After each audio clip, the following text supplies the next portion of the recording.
It's been so hot in San Diego that roofs are melting.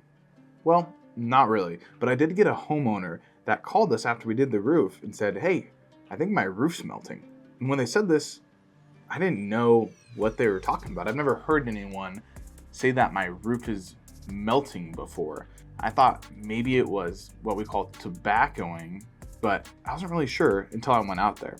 The homeowner actually called us and told us this. "Hey, I think my roof is melting." And this is a roof that we did within the last 6 months. So we went out there, we're looking at this roof, and it looks like the asphalt in this roof just fully melted and is all over, similar to tobaccoing, but it's only in specific spots, and it's melting all over furniture, all over the side of the house. And this is something that we haven't seen before, especially to this level in San Diego, and we've been doing this for 35 years now.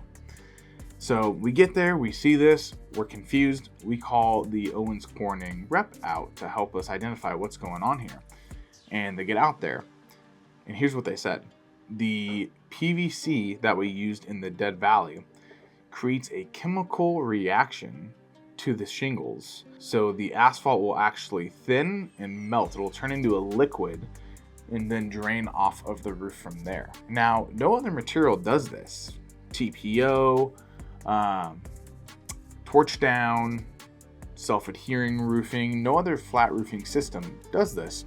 And we've never seen this before, but apparently with PVC, it does. What we had to do with this is actually take out the existing roof and do TPO instead of PVC here on a few different roofs that we've done, because this chemical reaction actually happens. And this is something that a lot of roofers wouldn't know, and honestly manufacturers wouldn't even know until you come up with these specific scenarios that this happens in, and then the code gets rewritten for those. And so in the roofing industry, there's always going to be new things that we learn as we're going along, different mistakes we make, and just industry advances.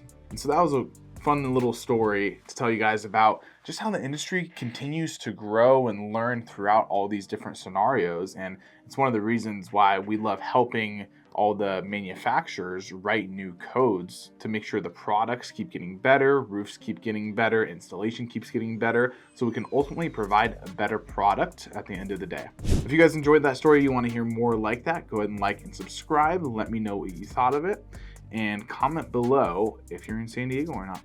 See you guys next time.